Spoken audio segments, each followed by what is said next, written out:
Peace, peace, and power. Peace and power, peace and power. Salute, salute, salute. All praise due. All praise due. Huh. I thank the universal truth and the absolute laws of nature for guiding me, protecting me, and giving me the strength to endure the imperfect. I shall attack with vigor, making progressive moves. A divine mind knows, a divine mind shows. All things work in divine order. All things work in divine order. All things work in divine order. Peace and power. What's good? What's good? Salute, salute, salute, salute. Salute. Hey, what's going on? How am I? I'm in struggle. So I am well. We welcome the struggle.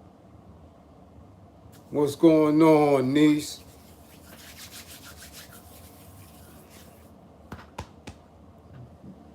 The truth. What up? What up? What's good? All things work in divine order. Salute. Miz, what's up? Hey. I see New Haven, Connecticut in the building. What's going on with y'all? What's up? What's up? What's up? Yeah, I know. But that's right. Yeah, I've been hectic, man. It's been hectic on my end. My coworker is ill. My coworker is ill. Rakim was good. Salute, peace and power. And all that falls on me. You know, he tested positive. So you know how that do, you know? That's surprise. So he's going through it. And he's going through it. So I hope he gets better. Wish him a speedy recovery. And he's been fixed twice. He got the double fix. So that goes to show you, I try to not elaborate on that. Because again, I don't even have 2,000 subscribers. So they could finish my little channel, my little platform real quick, you know? So again, I'm far from getting any type of support, you know?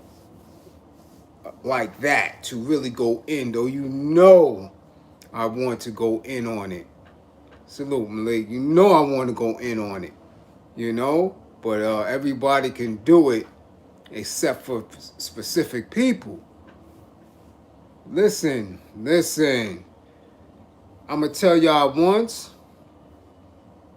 And when I tell you once, you know I'm good for it to tell you again. Do not give anyone or anything power or authority over you. Do not give anyone or anything power or authority over you. You fight to the death. And that's just that simple. It's just that simple. And if it means risking it all, then that's just what you got to do. But again, that is the true way to move through the process of liberation. You have to be responsible for yourself at every accord. You have to clothe yourself. You have to feed yourself. You have to hydrate yourself, which means you need your own water system. You have to protect yourself, which means you have to have your own arms. Salute, the truth. I see it. Thank you for the cash app. You have to do all this.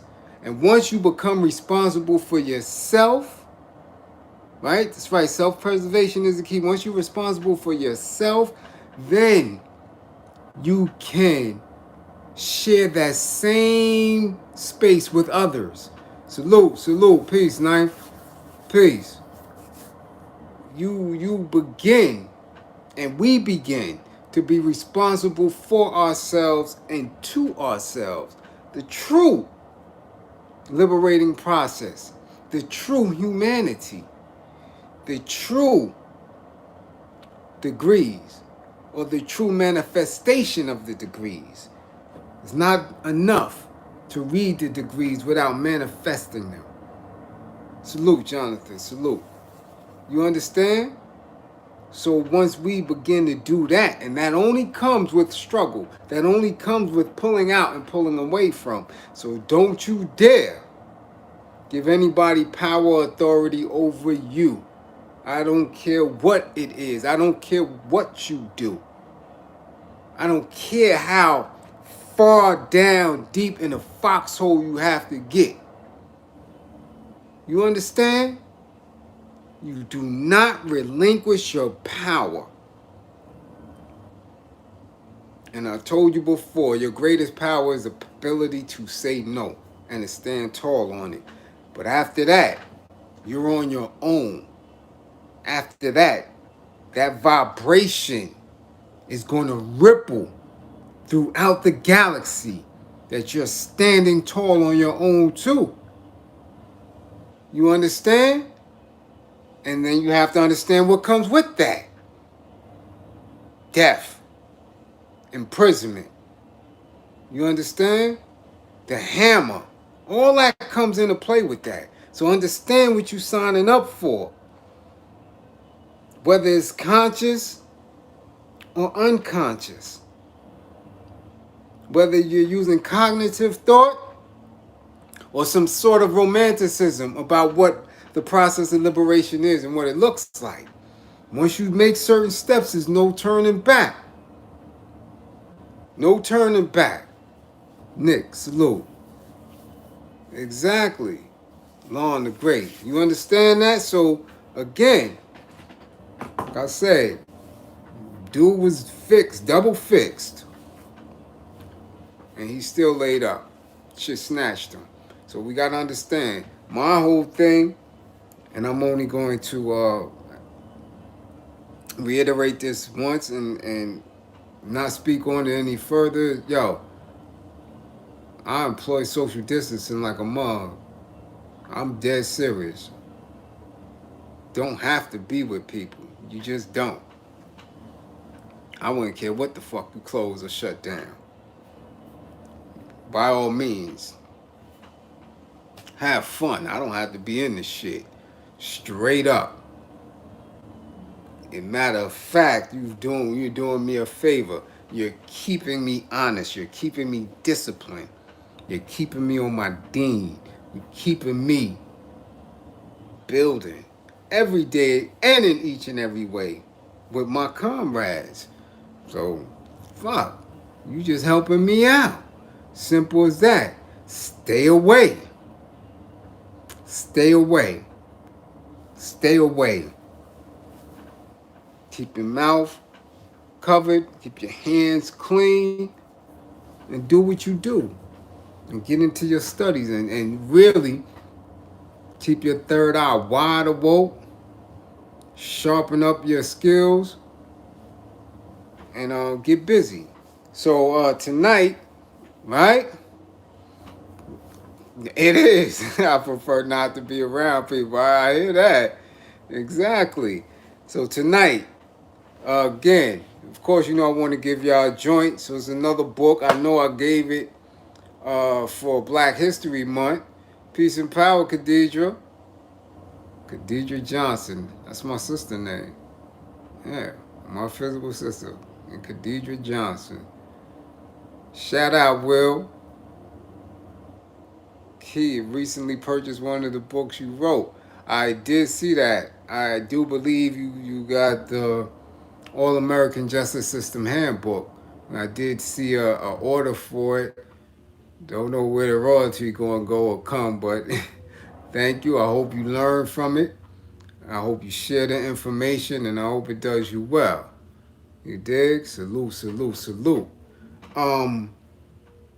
Tonight's book, tonight's med, you know, me and my comrade, my co-defendant, Mega Resume. Yes, that's what he is called, Mega Resume, my general, um, always called books meds, starting with the Weatherman. Thanks for that. No doubt. He was born and raised in Brownsville. Okay, cool. So what? You not in Brownsville no more? You a flat lever? You left us? Let me find out. You another one that left us. You in the South somewhere. Hey Lisa. Salute, salute, salute. Salute. Unwilling. Yes. Salute. But we call books, we always call books meds, short for medication. You know? Oh, okay. Definitely. Born in Johnson. Funny thing is about me is I don't know any Johnsons in my family. Right? Oh, you want to learn more about me? Oh, okay. I was born into the knowledge. Matter of fact, this is a little part of it. So now you're here, you could catch up. Yeah, books are meds, right? I don't know any Johnsons. Hey, Baton Rouge, how are y'all out there? Y'all safe? My Louisiana family, give them all y'all energy and y'all universal protection. Salute, salute. Um, as I was saying, I don't know any Johnsons. My father is the Johnson. Salute, George, salute. My father is a Johnson, and his father was killed either purposely or accidentally at a family function at 3 years old in Harlem. So he either fell out of the window or pushed out the window at a family event. Um, so I don't know any Johnsons. At the time, my grandmother, right, my father's mother, whose maiden name is Watkins. My father was raised by his grandfather, right? The Reverend Henry James Watkins, who built and established a church on 144th between 7th and 8th. That church is still there to this day, Mount Calvary Baptist Church. That's my great-grandfather's church.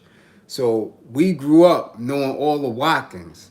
After that happened to my father's father, I don't know any of the Johnsons. Not near one. I believe they come through Virginia by way of one of the islands, right? So I don't know any Johnsons in Harlem. I don't, and they may be cousins and all type of thing, all type, you know. So we was raised. Well, he was raised by his grandfather, and I grew up knowing my great grandfather as grandpa. So I used to be in the church as a youngin' and all that. And he passed. I recall that it was a big funeral. So we know all the Watkins. All our Watkins family is from Sparta, Georgia, and very deep family. I know all the Watkins, but I don't know any Johnsons. None.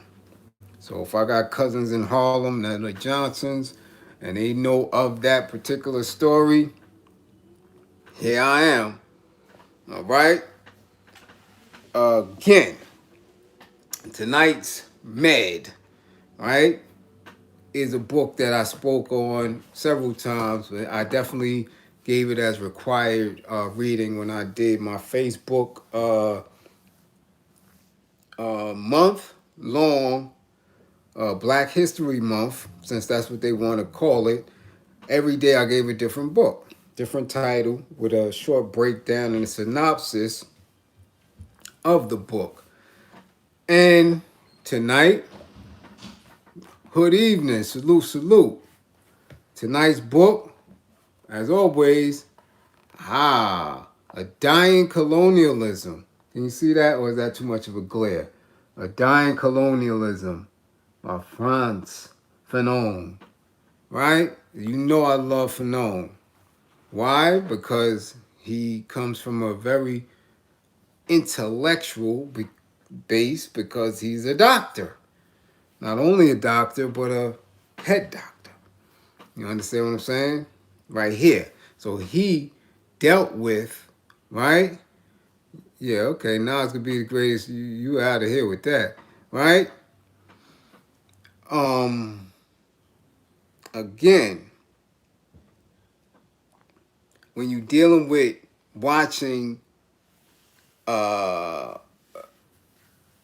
the struggle of a group of people who have been oppressed from the ground up, and you're analyzing and you're using firsthand information and you're speaking to people on both sides of this struggle, the oppressor, the military arm of the oppressor, the administrative part of the oppressor, and the oppressed, and the military wing of the oppressed, right? That's fighting back, and the civilians. You have a very, very, very, very strong, right? Uh, a very strong gaze into something that important, that pivotal in real time. So we use him as a base to give us uh, an idea, a kind of a first step into how things move when we're speaking on fighting, when we're speaking on true protest, when we're speaking on truly realizing ourselves and naming ourselves and what direction to go in, and how to ascertain whether somebody is an enemy or not. There's, only a few books that we can, absorb and utilize and speak on, and this happens to be one of them. Even though this is not the main title, right? That people think of when they refer to Phenom, right? Of course, we all know the Wretched of the Earth, right? Which I, gave uh, probably a couple of weeks ago. But again, it speaks to the mentality, the courage, and the drive that people must have when you're speaking on overcoming conditions that are there to do their damnedest to inhumanize, right? Which means make less than human, right? When we're dealing with inhumane conditions, when we're dealing with war and struggle, you have to look at the blueprints. You have to, if you really calling yourself a leader or somebody that is conscious or woke. This is where we at.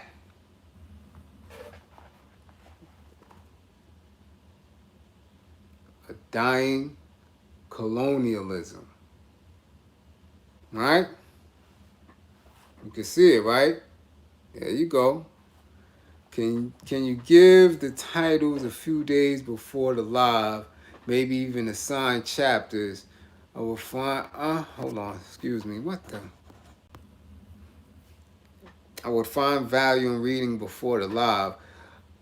I could do that, but again, Sister Ali, Elsie, excuse me, I don't think that a few days would be sufficient enough to absorb the information and the processing that is needed. A lot of these, and we all process at a different level and at a different speed. So whereas I've been reading the same titles for years and years and years, and each time I read it, I find a different point, right? Or a different view of a particular point. I mean, how much time are we giving each other to really digest, right? The magnitude of these meds, the magnitude of these books. I mean, some of the books I drop are heavy.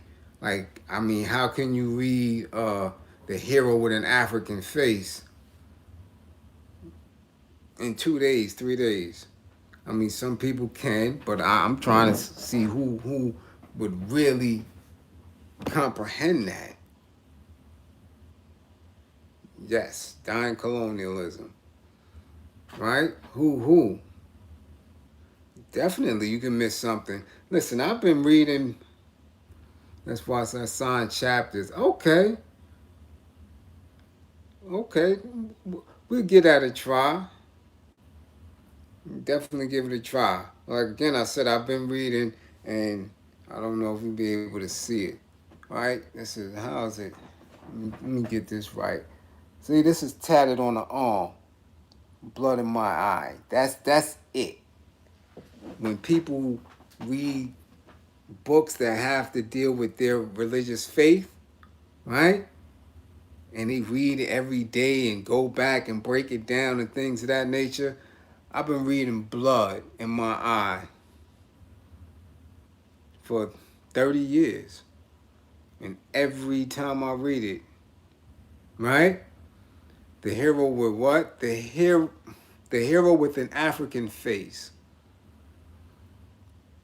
Yeah, that's another title I gave last week. You can go back a few videos and see how we did that. Right? That one sounds deep. Who's the author of Blood in My Eye? George L. Jackson. Of course. I read it every day and every day. I'm solid. I'm solid with it. That's why, it's easy for me to see who's a rat, who's a snitch, who's an agent. You dig?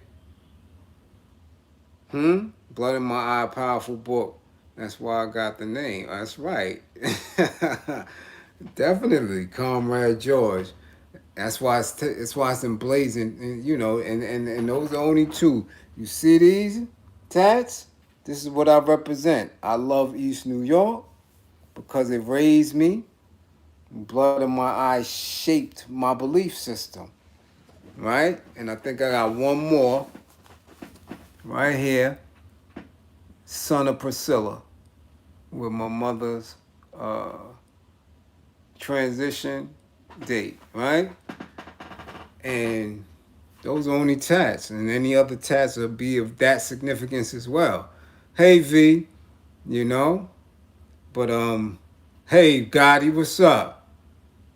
Thank you for coming through, Gotti.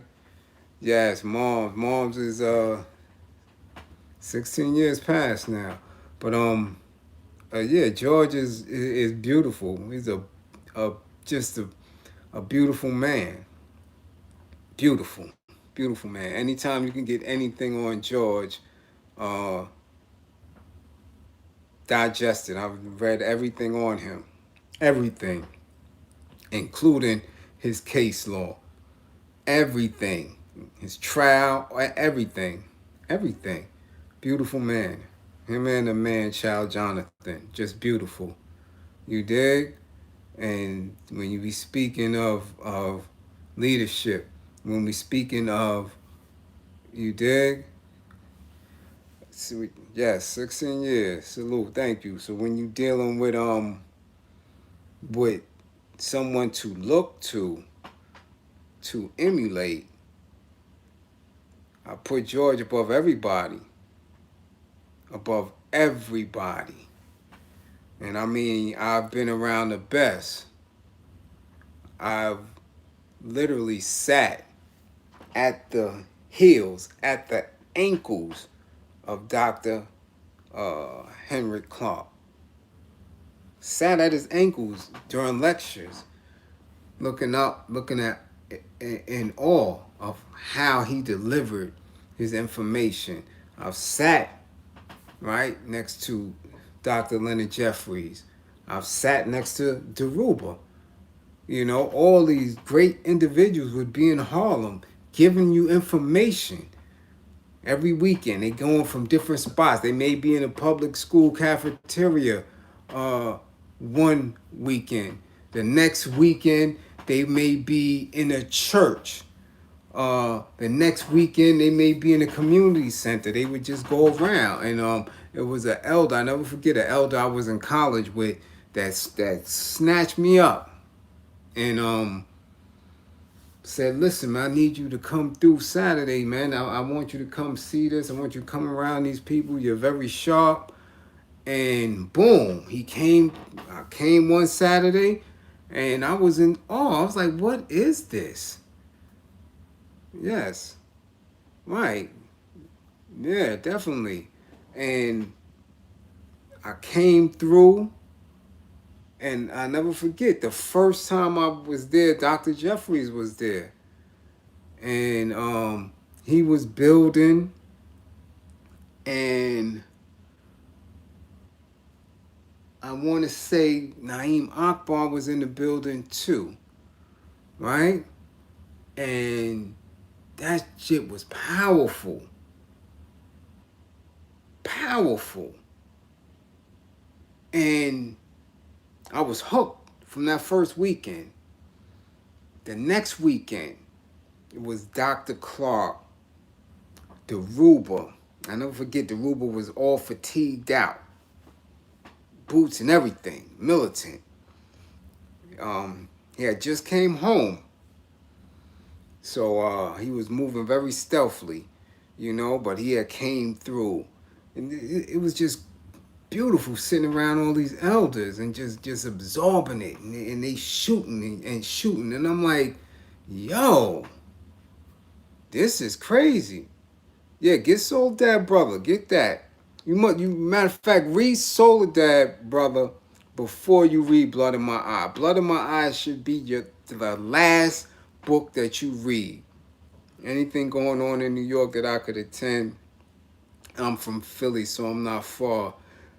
Website information. And listen, if y'all was listening to Doggy last night, listen, the conscious communities, the woke communities, the organizations behind it, there's no networking, there's no education behind it.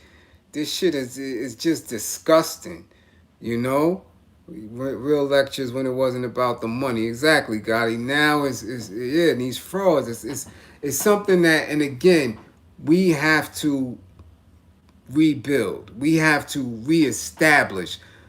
Me being an elder and now look to as an educator and leader, that falls on us, right? This is why I open myself up on social media, YouTube, Instagram, right? I have to take responsibility in that. Because again, it is disgusting. It is no more where you're coming through and picking up these jewels and just sitting and absorbing and speaking to people and with people who have the knowledge, who not only have the knowledge, but put in the work that was consistently growing our people. Those elders are, a lot of them are gone. They've transitioned. So we have to do that. We have to pick that up and move. You understand what I'm saying? And move on that accord. We still have Dr. Jeffries. We still have the Ruba here. But again, so many agents, so many disrespectful youth. And I don't mean young youth. I mean youth. I'm talking about 50, 40, 30. These individuals ruined that shit because they were so disrespectful, right? Because they could read a book or two. They thought they knew shit, and they didn't, because they didn't put the necessary work in. It's not enough to read. You have to read, comprehend, and then manifest. If you're not in the streets manifesting what you know or what you claim to know, you ain't doing shit. Again, people didn't even understand what Father Law was talking about. The lessons, yeah, you got the degrees, you got the lessons, but if you don't know how to manifest that, if you don't have common sense, if you're not out there doing your duty, which is to provide civilization to the uncivilized, destroying the devil by what? Mentally and physically building up the God self, the image inside of the youth. What are you doing? And that is what the conscious community has become. Right. It became a hustle. I told y'all that years ago. Even on Gotti's show. Years ago. It's not about information exchange to educate one another. It became an information merchant, information selling. And if you don't want to support, if you don't want to take care of me, I'm not going to give you the information. I'm not going to exchange. There's going to be no education process. And that's what took place. So now y'all uplift and put these persons in these seats and feed them. Y'all pay for these people's livelihoods and they not giving you anything back. You understand what I'm saying? So when you see them with these red bottom hats and these new suits and they on Dubai beaches and things of that nature and they got their whole family with them and they don't have no day job, y'all paid for that. Y'all did that shit. And then they don't give you anything back. You don't see them. They're not hands-on. They're not in the streets. There's nobody that can say tangibly, he changed my life. This is what's going on. Salute, salute. This is what's going on. So again, it is, you know, and again, that's going to be my charge. Right, riding the drop Bentleys. That's going to be my charge to reestablish, right, a true network of people who are sharing ideas, sharing strategies, and sharing the work and implementing these strategies to pull us up out of the bullshit. That's all we can do. We can't say, well, where's the leaders? Where's the elders? That's us now. That's us. We're the leaders. Me. We're the leaders. 52.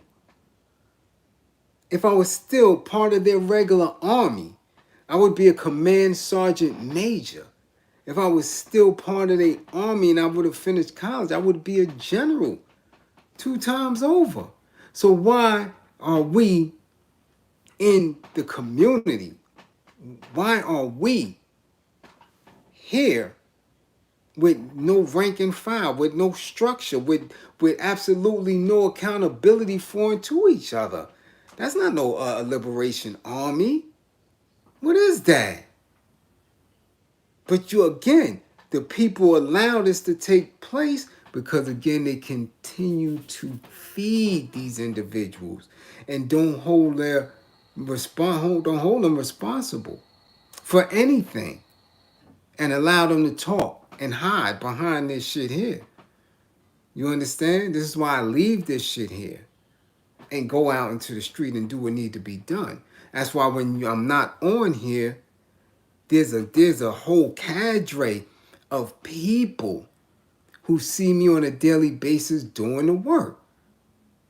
I just got off of a brand new class, a brand new anger management group. 20 more people. And like I said in the beginning of the video, my coworker is ill.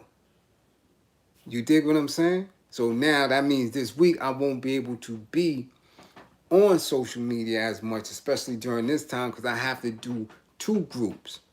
So now I got a Monday, Wednesday, Tuesday, Thursday, all for Dolo, where I'm, again, anger management, domestic violence, batterers, accountability, and parenting skills. That's my day job. So if I don't get a penny from this shit, I'm good. I'm good. I don't ask y'all to take care of me in order to give you the books that you need. I come and give the books. And if somebody drops something in the Cash App, if somebody purchases the book, if somebody shares the video, that's what it is. Because I don't have an ego with this shit. As a leader, you can't have no ego. But you do have to hold yourself responsible for what you say and what you do and what you encourage others to do. That's what leadership is. So when you have these misguided folks talking about we don't need a leader, you do. Because somebody has to hold accountability for the justice. And what is justice? Right? Penalties or rewards for acts and deeds. Penalties and rewards for acts or deeds. That's what justice is. So who can disseminate the justice if they're not leader? If they're not our self-lord and master over everything? This is what it is. So I have to do that.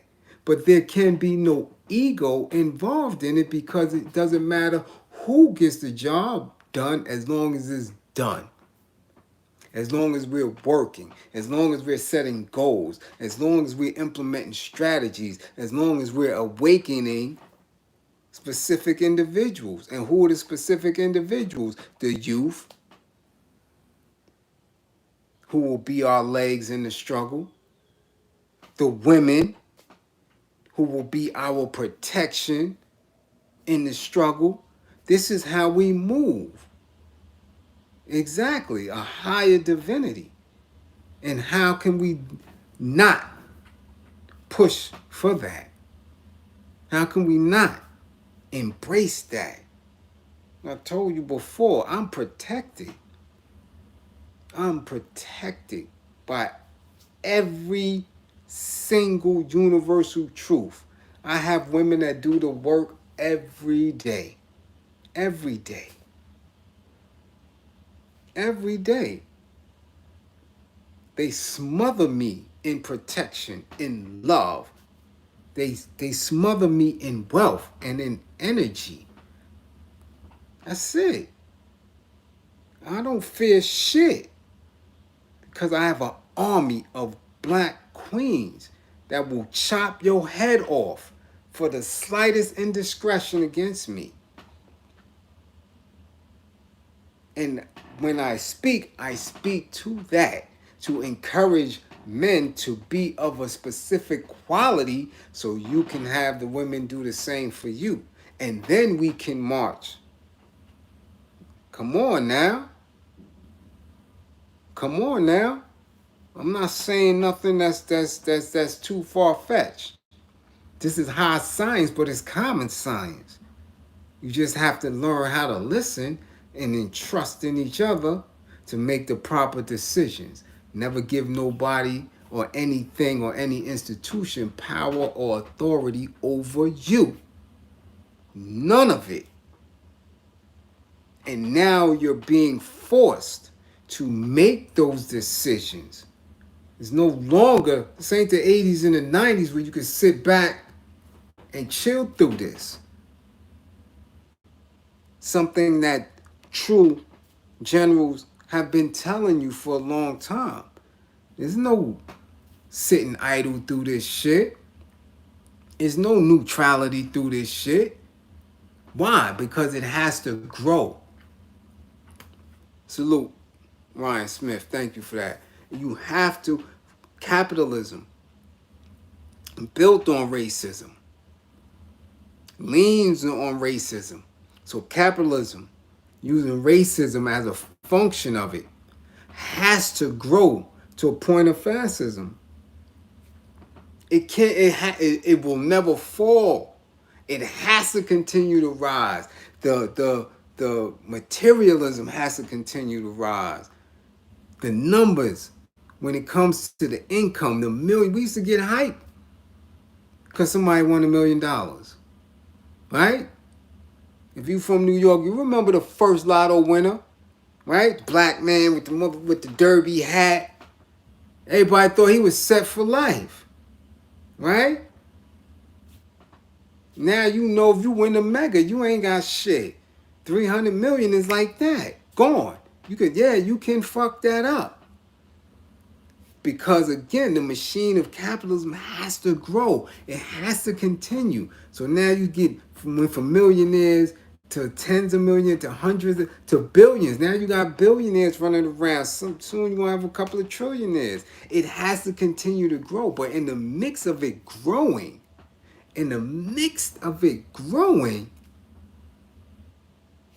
on the downside of that, right? What's the eighth degree? Build or destroy. So when you're dealing with the higher eight is the building. When you're dealing with the lower eights is destruction. So while they're building, we getting destroyed. While they're elevating and living in materialism, we're destroying and becoming impoverished. Understand that. So this is how it moves. It has to build. And the only way it can stop is if those who are impoverished learn how to name themselves, control their labor, and get put in a specific space where they have to fight back. So when people ask me, when will it end? We're millions of casualties away from it ending. Baby, it only ends when we take control of that. Salute, Mark. You dig what I'm saying? When we stop that. Indeed. Indeed. By not acknowledging it, not relying on it, and doing what needs to be done for us. That is how it breaks. And the conditions of it itself causes it to break because it cannot maintain. Because the resources get dried up. Because their need to satisfy their over-sexualization of themselves, their conceitedness, their narcissism, their indifference to humanity is going to continue to grow. That's what it does. It keeps growing and growing and growing until it destroys itself. Gotta understand that. You just not a sex freak. You become a sex freak until you can no longer do it, until you harm yourself, until your rectum is blown out, until you catch the virus, HIV, AIDS, or something, until you've been raped and murdered and thrown in a gutter. You're going to continue doing that until you lose your mind. You're going to continue to drink alcohol until your damn liver rots out. You're going to continue to smoke cigarettes and stuff like that until you catch cancer. Nothing stops on its own. It only grows. So when you have these ideas, when you have these beliefs and these thoughts that are not you, that's what happens. You just don't stop. So the same thing with the capitalist. He continues to dehumanize. He continues to make sure he puts policies in place to keep himself so far above everyone that he can't hear their pain. He has no sympathy for it and he can't empathize with it because he never been there. He can't stop. It won't stop until the powerful, the true and powerful breaks free and starts handing out specific ways to get back. That's it. So it's on us. It's on how we move, how we network, how we destroy our enemies.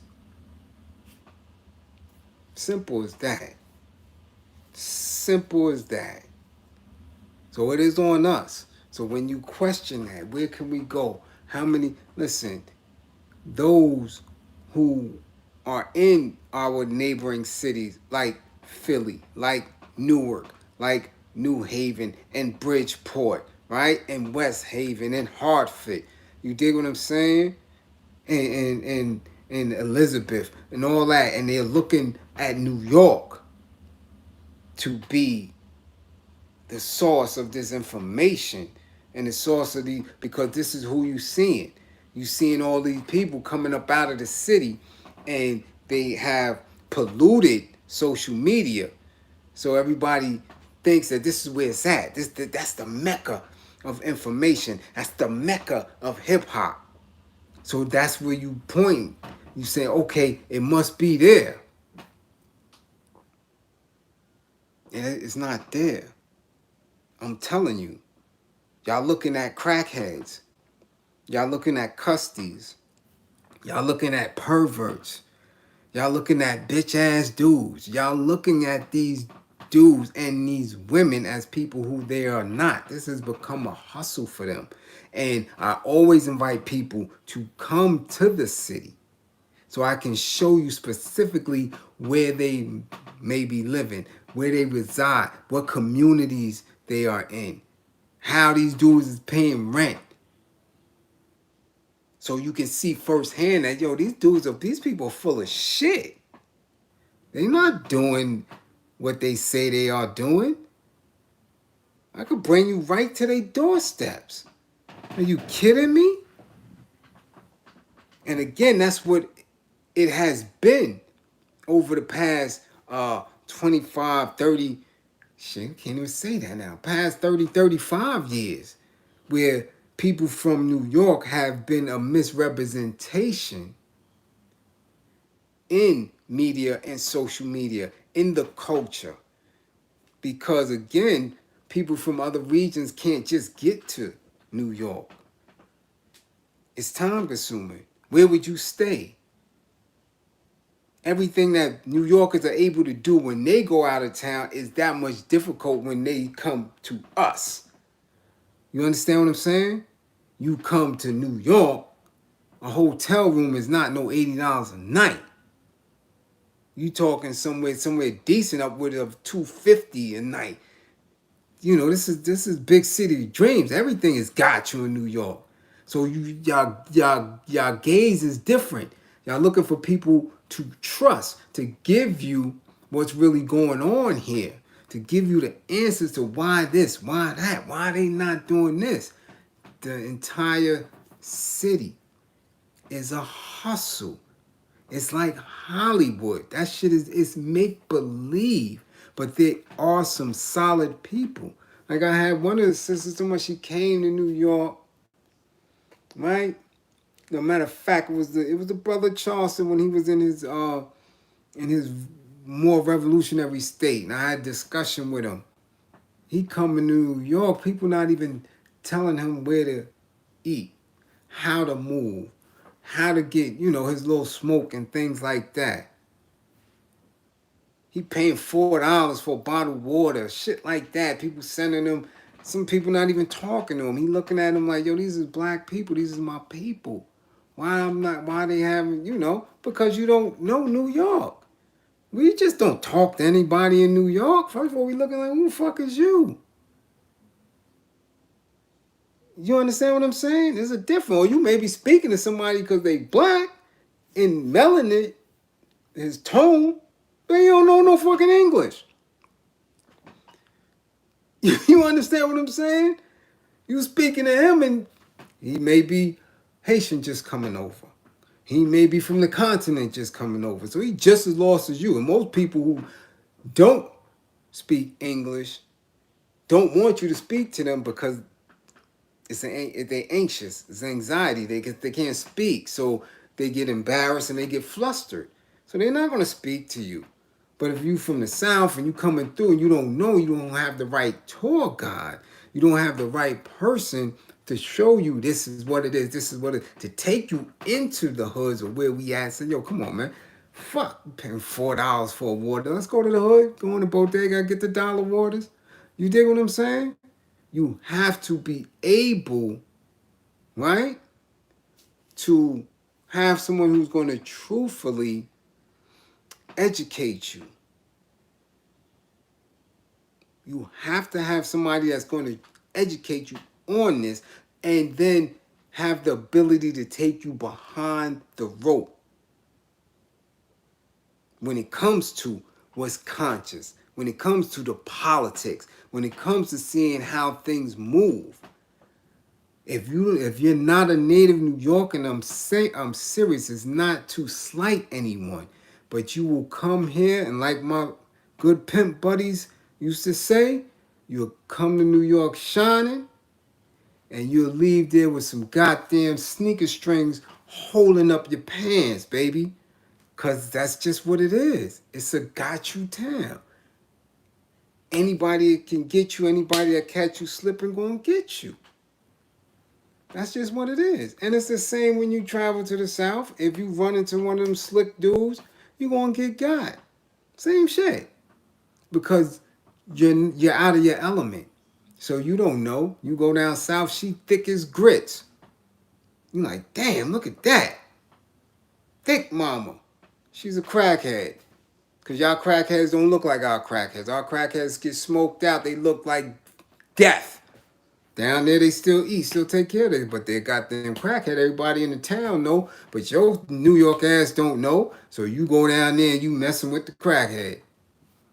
You dig what I'm saying? It's not different to the degree where you are shaming each other for it. You just don't know.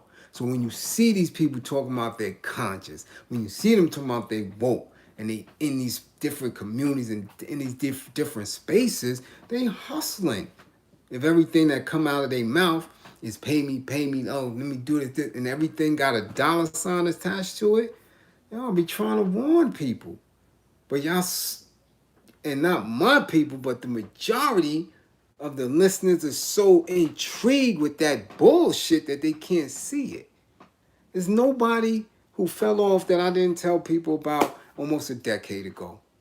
I told them about every one. You cannot name one of them that I haven't went at. Because I know exactly what I'm listening for. And I know what I'm seeing. I'm doing the work. So if I don't see you out here, you can't be doing no work. Simple as that. If I don't see you, you can't be doing it. I get invited to every meeting. Almost all of them. From high governmental meetings that you may have the governor and his assistants on, to the low level community joints. Because I always got, again, I study my enemy.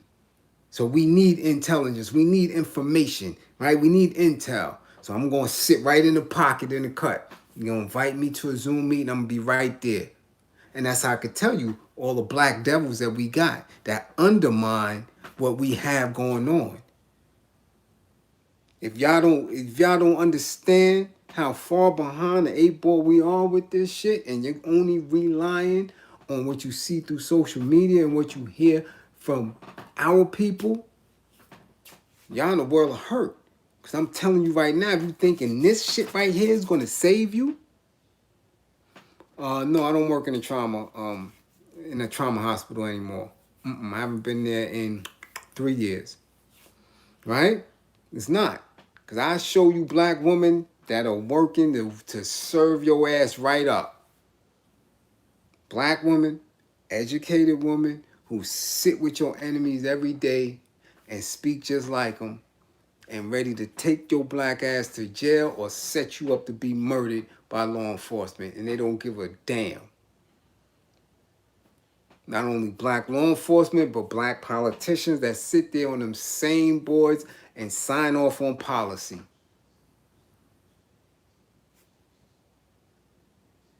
I can't do no more than tell you. Now, if you don't believe me, that's on you. If you think black is black,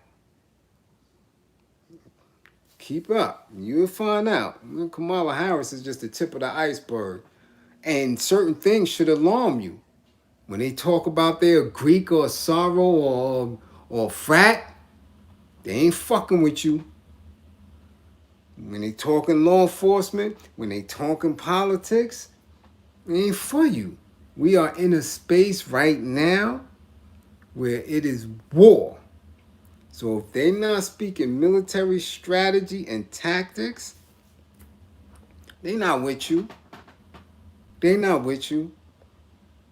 If they not speaking the fall, because this shit has to fall before we can build. If it don't fall, somewhere down the line, we're going to go right back into some phase of chattel slavery, some phase of the prison industrial complex, some phase of wage labor. Trust and believe it has to fall. There is no keeping the foundation of this shit intact and believing that you're going to get liberated. That ain't going to happen. It doesn't work like that. It doesn't work like that. Just watch Afghanistan. Watch what's happening. You think them people ain't really trying to get the fuck up out of there? You think that them people is playing when they trying to get on them planes to get the fuck up out of there? Huh? Them people on they ass. I'm telling you. And why? Because they sided with the enemy. 20, 25 years, y'all allowed these bastards over here to diminish our way of life, to kill our soldiers, to manipulate our babies into thinking that they have a better way of living than we do, and they just gonna leave, and y'all think that shit is gonna be. You can't even understand what's not being reported that's going on over there. And if you think that our people are going to escape that,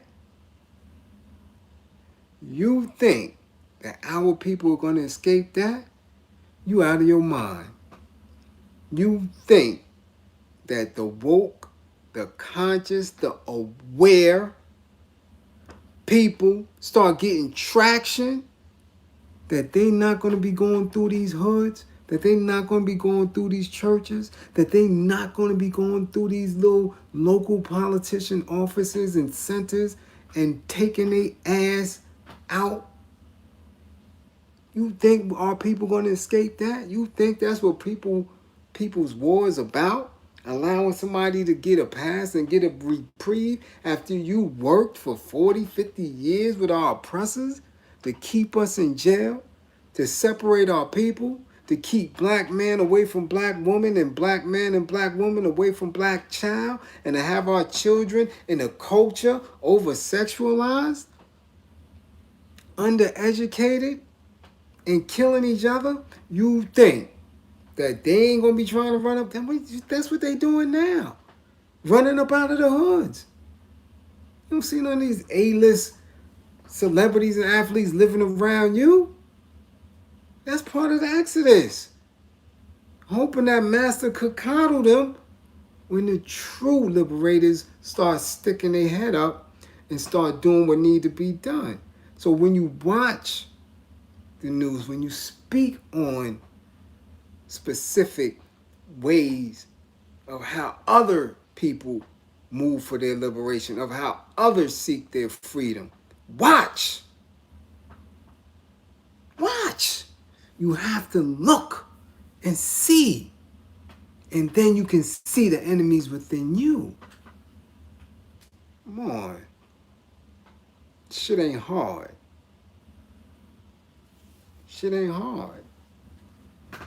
Because the same way that shit is going on, and they talking about, oh, we gotta save them. Yeah. They always got a group to save, except for your black asses. It's never to save you. It's always fuck you. In policy. Fuck you. When it comes to the Constitution and the Bill of Rights. Fuck your black ass when it comes to unions, wage labors and all that. But they can, there's another group that need to be saved. Right?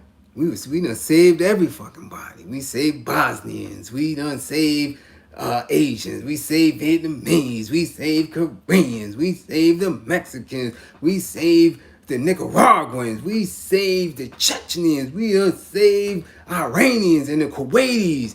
And now in Afghanistan. You save everybody else but your black ass.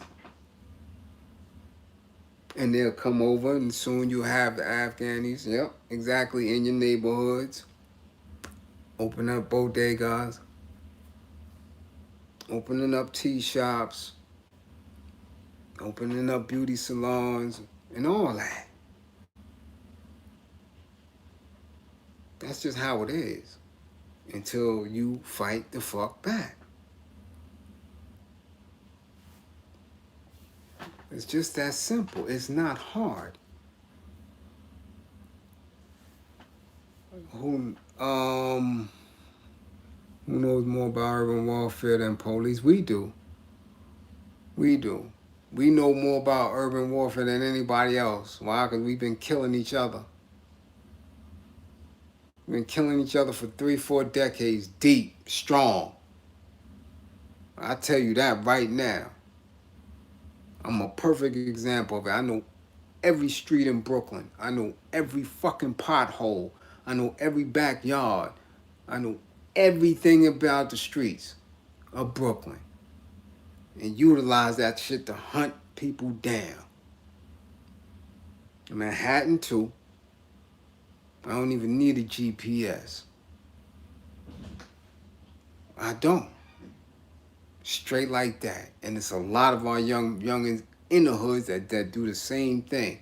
Some of them are self-taught. Some of them been taught by other older individuals.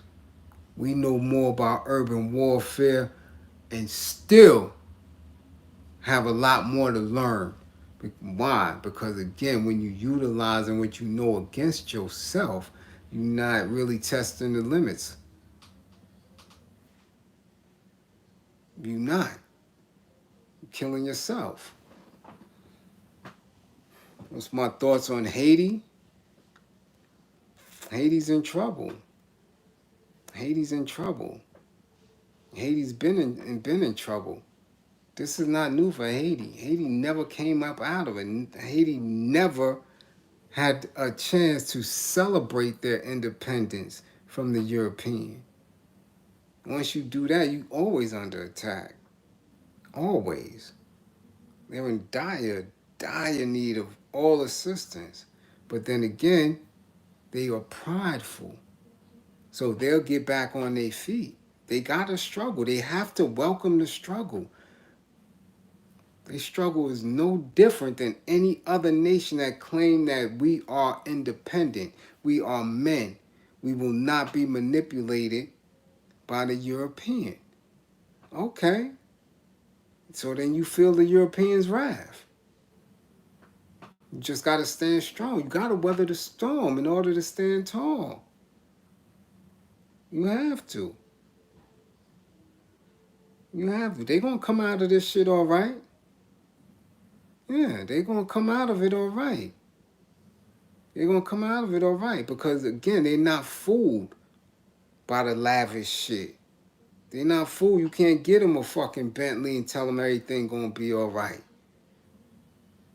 The ones that's over there, I don't know about the ones that's over here that's been Americanized and thinking that these dollars is going to take you to the pearly gates, you know. But those who are deep embedded in the struggle over there, they know. They know. You dig? They know. It's very difficult to have an independent economic structure when we're dealing with global capitalism, when we're dealing with a G7 that rocks together. Now, Haiti and other nations rock together, they would be better off. This is what the science of Cuba was. Cuba being the independent island nation, reaching out to Grenada, reaching out to Jamaica, reaching out to Trinidad, reaching out to all to again make solid who we are. But if you allow kinks in the armor and you don't really, get solid, it's easy to pick you apart. People don't know what Cuba been doing since 1959 when Castro ran Batista up out of here. Every time he had an opportunity to send doctors, to send lawyers, to send construction crews to help other nations out, it was done. It was done. It's hard for us because we got to conspire. You don't have to. Shut the fuck up. We ain't got to speak about none of that we doing in front of our enemies. Right? We just have to utilize the intelligence. We have to stop trying to figure out ways to use social media to troll other people and shit like that, and use that to see exactly what our enemies is doing and filter that information out to everyone, and stop harboring information and making it seem like we own this shit. We don't own information. We don't own liberation. Our duty is to get it out to as many people as we can. As simple as that, you know. But again, it's part of the struggle. You welcome the struggle. You work in divine order, and you relentless, consistent militant. See, we must be consistently militant and accept nothing from nobody else but ourselves, and we will win. Simple as that. But if you bullshit, right? Yeah, definitely. Yeah, Nigeria. Listen, it is a universal war that we're fighting. Nigeria, Liberia still, Zimbabwe, right? Haiti, Trinidad, everywhere. Everybody's getting busy except us here. Everybody's getting busy. And again, why? Because we're fooled by internet stars who claim to know something, who want you to buy museums and dumb shit that really have no relevance when you're in war. We are in war. We have no time to celebrate and dance on fucking crates and do all this other bullshit without moving the needle on our liberation. Simple as that. Louisiana always gonna be hurt because that's just what it is geographically in this country. Geographically in this country, Louisiana, South Carolina always gonna be hurt because the storms on the regular. That's just what it is. You know. Again, it's hard to watch, but shit, I lived through it with Sandy. So I know what that shit is. You dig? But again, we are at war universally, all around the planet. And in the cosmos. That's just what it is. So you have to be consistently militant and on your Q's and P's. Have to. How to identify enemy or utilize our weapons. I can show y'all who the enemy is. I can show you who the enemy is. All day, every day. All day, every day. Your enemy is right in front of your face. Let me give you a picture. I told you, Louisiana is twisted. Have I ever thought about leaving New York? No. I'm not going nowhere. Not going nowhere.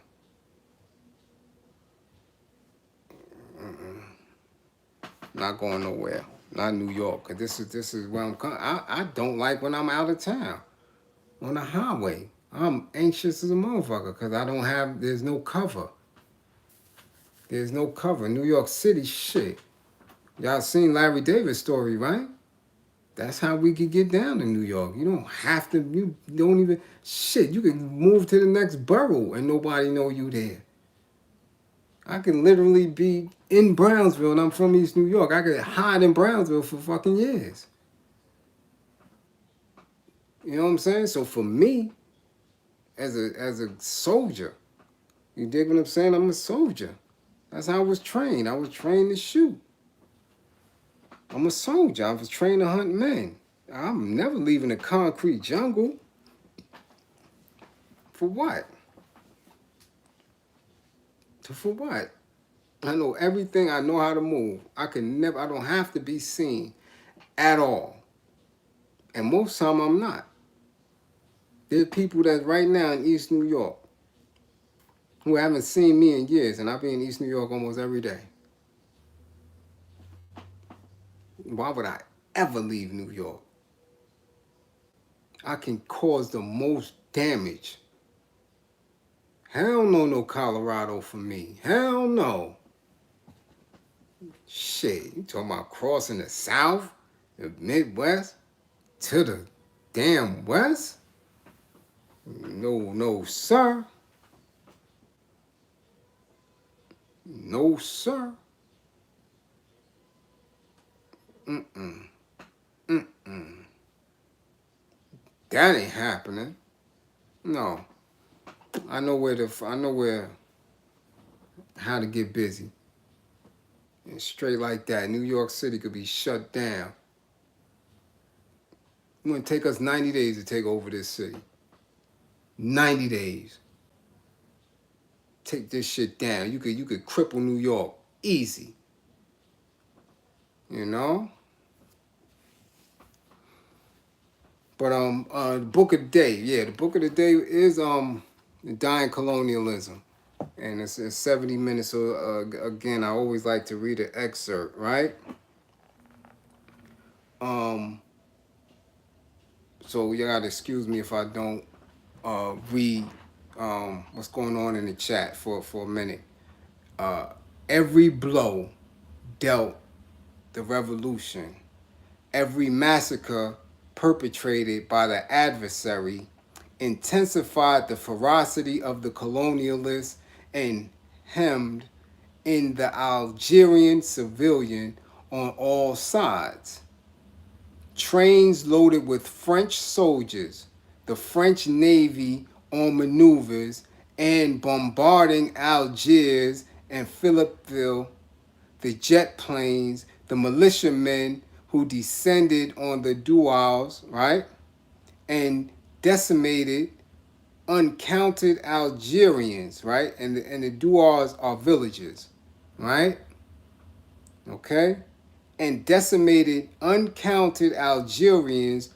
All this contributed to giving the people the impression that they were not defended, that they were not protected, that nothing had changed, and that the Europeans could do what they wanted. This was the period when one heard Europeans announcing in the streets, "Let each one of us take 10 of them and bump them off, and you'll see the problem solved in no time." And the Algerian people, especially in the cities, witnessed this boastfulness, which added insult to injury, and noted the impunity of these criminals who did not even take the trouble to hide. Any Algerian, man or woman, in a given city could in fact name the torturers and murderers of the region. So do you get how that sounds? How similar that is?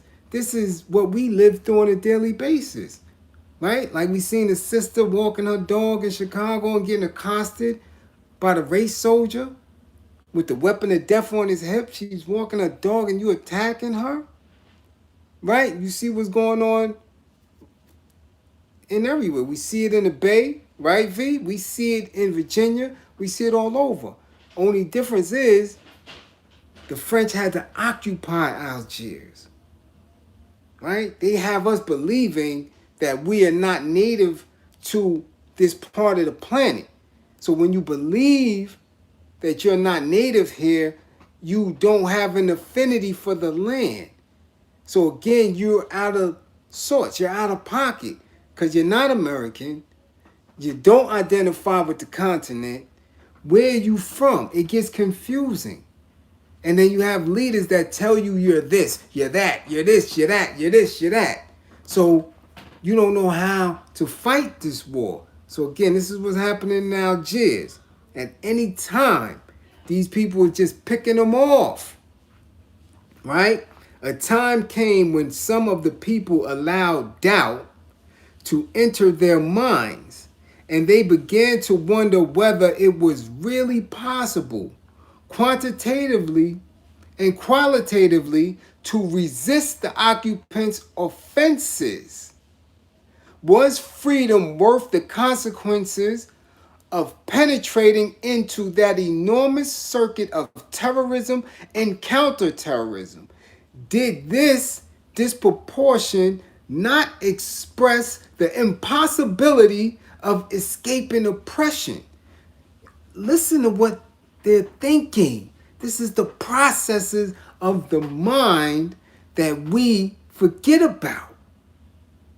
Is it worth going through the terrorism and the counterterrorism? Is it worth going to the prisons? Is it worth losing your job? Is it worth watching your children continuously kill each other? Dig that shit. These people have to make a decision. Another part of the people, however, grew impatient and conceived the idea of putting an end to the advantage the enemy derived by pursuing the path of terror. That is the woke. That is the conscious. That you're sitting here saying, yo, we need leadership. Yo, we need to get busy. That's the other person. That's what you're seeing in yourself, right? The decision to strike the adversary individually and by name could no longer be eluded. All the prisoners shot and killed while trying to escape, and the cries of the tortured demanding that the new forms of combat be adopted. So again, as they kill Sandra Bland, as they kill Eric Garner, this is what you're watching. This I Can't Breathe, the George Floyd. When you're hearing that, you're watching and listening to the cries of the tortured and those shot and killed escaping. Right? The Trayvons escaping. South Carolina, right? Trying to escape, the running, the getting shot in your back, the Chicagos, the spinning shorty in the street, shooting the unarmed people. This is what you're watching. This is what's churning in your head, right? How do we fight back? This is what it's saying. Demanded that new forms of combat be adopted. How do we combat this? We combat this with a museum? No, seriously, I'm asking you. We combat this with a museum? Or we combat this with fixing our credit? No. We combat this by owning real estate. By putting all your resources into a 30-year mortgage. Understand the language that's being used. All right? Members of the police and the meeting places of the colonialists, cafes in Algiers, Oran, Constantine, were the first to be singled out. From this point on, the Algerian woman became wholly and deliberately immersed in the revolutionary action. It was she who carried in her bag the grenades and the revolvers that Fida would take from her at the last moment before the bar or as a designated criminal passed. During this period, Algerians caught in the European city were pitilessly challenged, arrested, searched. This is why we must watch the parallel progress of this man and this woman, of this couple that brings death to the enemy, life to the revolution. The one supporting the other, but apparently strangers to each other. Right? You dig that? They supporting each other, but if you looking, they don't look like they rocking together. Come on now, stay with me. The one radically transformed into a European woman, poised and unconstrained, whom no one would suspect, completely at home in the environment, and the other, a stranger, tense, moving toward his destiny. Understand that. men and women intricately woven in the path towards liberation. So where do I treat her like a bad bitch? Where do I encourage her to be naked in the streets selling her body or on OnlyFans for a few pennies? What part of the game is that? What part of the game is loving hip hop and Real Housewives and all that other funny style, okey doke, dumb shit, and worrying about who man is buying him a Bentley or some fucking red bottoms? What part of the revolution is that? Or Chucks and being a sorrow and pearls? What fucking part of the revolution is that? Come on, man. Come on, y'all. Come on, y'all. They don't want to see me. They not ready for me. Trust and believe. These motherfuckers don't speak the same language. They selling you out and they're lying to you. So, I just want to leave y'all with that note. You dig? I just want to, make sure y'all know who is your enemy and who is your comrade when it comes to this shit. You dig? Trust and believe. I'm nice with mine. My Cash App is a $BLIZ155. $B as in boy or born. L as in love or life. I as in Islam and Z as in zigzag zig. Bliz 155. Right? So that's the book of the day. I'm telling you. Bomb shit. Explosive shit. Gonna take you more than a week to digest this shit. And then you lead on to his other books and his other books. Alright? But yes, salute. Remind me of the title of that book, please. A Dying Colonialism by Frantz Fanon. Alright? You dig? And we shall get busy again. Hold on. Trust is real difficult these days. For reals, but appreciate. Yes, thank you. Salute. Love you too, niece. No doubt. Yes. All right. Boom.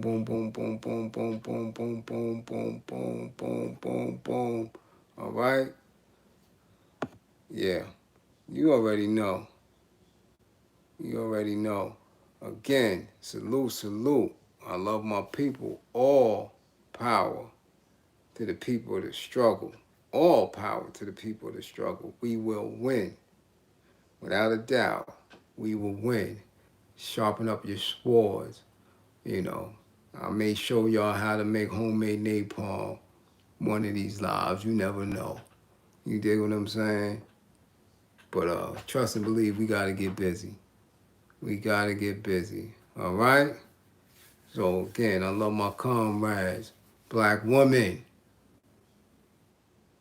keep doing what y'all do for me. Embrace me, protect me. You dig what I'm saying? I acknowledge that.